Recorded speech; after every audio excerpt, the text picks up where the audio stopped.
સ્વાગત છે આપનું ક્રાઇમ જ્યોત ન્યૂઝ ચેનલમાં, જ્યાં મળે છે સમાજના હંમેશા અજાણી બાજુના સાચા સમાચાર। આજે અમે લઈ જઈએ છીએ તમને અમદાવાદના મધ્યસ્થ જેલ ખાતે, જ્યાં એક નવી ઉમ્મીદ જેવી મહત્વાકાંક્ષી યોજના દ્વારા બંદીવોના બાળકોના જીવનમાં સાચો બદલાવ લાવવામાં આવી રહ્યો છે।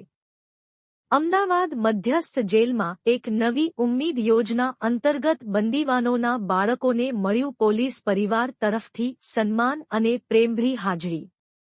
જેલમાં રહેલા બંદીવાનોના બાળકો માટે રાજ્યવ્યાપી યોજનાના ભાગરૂપે શિક્ષણ, કલા અને રમતગમતમાં ઉત્તમ પ્રદર્શન માટે ટ્રોફી અને પુરસ્કારો સાથે આત્મવિશ્વાસ વધારાયો। આજ રોજ તા 25 જૂન 2024 અમદાવાદ મધ્યસ્થ જેલ ખાતે એક નવી ઉમ્મીદ રાજ્યસ્તરીય યોજનાના ભાગરૂપે ખાસ કાર્યક્રમ યોજાયો હતો। આ કાર્યક્રમનો મુખ્ય ઉદ્દેશ જેલમાં રહેલા બંદીવાનોના 10 થી 18 વર્ષના બાળકોના માનસિક અને શૈક્ષણિક વિકાસ સાથે તેમનો આત્મવિશ્વાસ મજબૂત કરવાનો રહ્યો હતો। આ આયોજન પોલીસ મહાનિર્દેશક શ્રી ડો. કે.એલ.એન. રાવ સાહેબના માર્ગદર્શન હેઠળ યોજાયું હતું, જેમાં બંદીવાનોના બાળકો માટે વિવિધ સ્પર્ધાઓ અને સામાજિક સંવાદ કાર્યક્રમો યોજાયા હતા। કાર્યક્રમમાં બાળકો દ્વારા રજૂ થયેલા સંગીત, નૃત્ય અને અભિનય જેવા વિવિધ શૈક્ષણિક અને સાંસ્કૃતિક કાર્યક્રમોને મોટી સરાહના મળી। આ સાથે વિદ્યાર્થીઓને શ્રેષ્ઠ પ્રદર્શન બદલ ટ્રોફી, પ્રમાણપત્ર અને પુષ્પગુચ્છ આપી સન્માનિત કરવામાં આવ્યા। આ અવસરે સાહેબે કહ્યું હતું કે જેલમાં રહેલા બંદીવોના બાળકો પણ સમાજનો અગત્યનો ભાગ છે।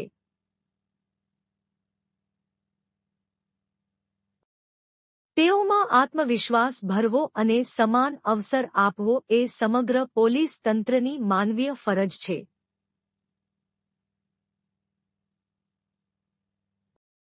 આ કાર્યક્રમમાં બાળકો અને તેમના સંબંધીઓ ઉપરાંત જેલ અધિકારીઓ, પોલીસ કર્મચારીઓ અને સામાજિક સંસ્થાઓએ પણ મોટી સંખ્યામાં હાજરી આપી હતી। આવા કાર્યક્રમો દ્વારા બાળકોને નવી દિશા, ઉન્નત ભવિષ્ય અને સમાજમાં પુનઃસ્થાપિત થવા માટે આત્મશક્તિ મળે છે।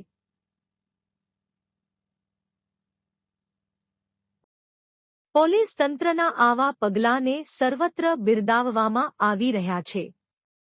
જેલની ચારદીવાર પાછળનો અંધકાર હવે આશાના દીવો દ્વારા ઉજાસમાં ફેરવાઈ રહ્યો છે અને તે શક્ય બન્યું છે રાજ્ય પોલીસ તંત્રના માનવીય પ્રયત્નોથી। આવા હકારાત્મક સમાચાર માટે જોડાયેલા રહો। ક્રાઇમ જ્યોત ન્યૂઝ ચેનલ સાથે લાઇક કરો, શેર કરો અને સબસ્ક્રાઇબ કરવાનું ભૂલશો નહીં। ફરી મળશે નવા સમાચાર સાથે। આપ સૌનો ખૂબ ખૂબ ધન્યવાદ। આશાસ્પદ અને કાયદાસંમત પ્રાર્થનાત્મક સંદેશ, ક્રાઇમ જ્યોત ન્યૂઝ ચેનલ દ્વારા। આજે જ્યારે જેલની દિવાલો પાછળ રહી રહેલા આ બંદીવાનોના બાળકો માટે તંત્ર અને સમાજ નવી ઉમ્મીદ લઈને ઊભું છે, ત્યારે આપણે બધા અહીંથી એક સાંત્વનાભરી પણ સશક્ત પ્રાર્થના કરીએ છીએ। હે ઈશ્વર, આપ જેમ આ બાળકોના જીવનમાં પ્રકાશ બેસાડ્યો છે તેમ જ તેમના માતાપિતાઓ, જેલમાં રહેલા બંદીવાનો માટે પણ કાયદાનું યોગ્ય માર્ગદર્શન મળે, પુનઃપ્રાપ્તિનું સચોટ અવસર મળે અને તેઓ કાયદાકીય રીતે સ્વતંત્રતા મેળવે। મુક્ત થયા પછી તેઓ માત્ર પોતપોતાના પરિવાર માટે જ નહીં, પણ દેશ અને સમાજ માટે ઉપયોગી નાગરિક સાબિત થાય એવા ઘડિયાળે તેમના હૃદયમાં માનવતા, જવાબદારી અને સાચા અર્થમાં સુધારાનો સંકલ્પ જન્મે એ માટે આપણું નમ્ર સ્તુતિ અને શુભેચ્છા સાથે ક્રાઇમ જ્યોત ન્યૂઝ સમગ્ર દિલથી દુઆ કરે છે। ફ્રી એકવાર ક્રાઇમ જ્યોત ન્યૂઝ ચેનલ દ્વારા ક્રમશઃ સજ્જતા અને મુક્તિ માટે ભગવાન સમક્ષ પ્રાર્થના।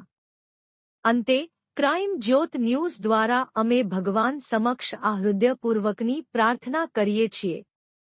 હે પરમાત્મા, જેમ તમે આ બાળકોના જીવનમાં નવી આશા પ્રગટાવી છે તેમ જ તેમના માતાપિતા જે આજ જેલની દિવાલોથી ઓટલા રહેલા છે, તેમને કાયદેસર રીતે સુધારાના માર્ગે મુક્તિ મળે, તેઓ સાચા પહતાપ સાથે નવા જીવનની શરૂઆત કરી શકે, એવો અનુગ્રહ કરો.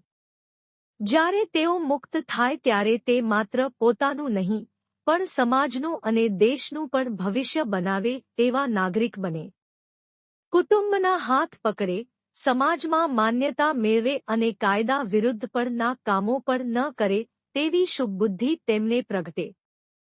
આ એક સાચી પુનઃસ્થાપનાની યાત્રા બને, જ્યાં જેલમાંથી બહાર નીકળતી વ્યક્તિ ફરી કદી જેલ તરફ પાછી ના વળે. અમારું માધ્યમ ક્રાઇમ જ્યોત ન્યૂઝ હંમેશા આવા હકારાત્મક પરિવર્તન માટે સરકાર, તંત્ર અને સમાજને પ્રેરણા આપવાનું કામ કરતું રહેશે.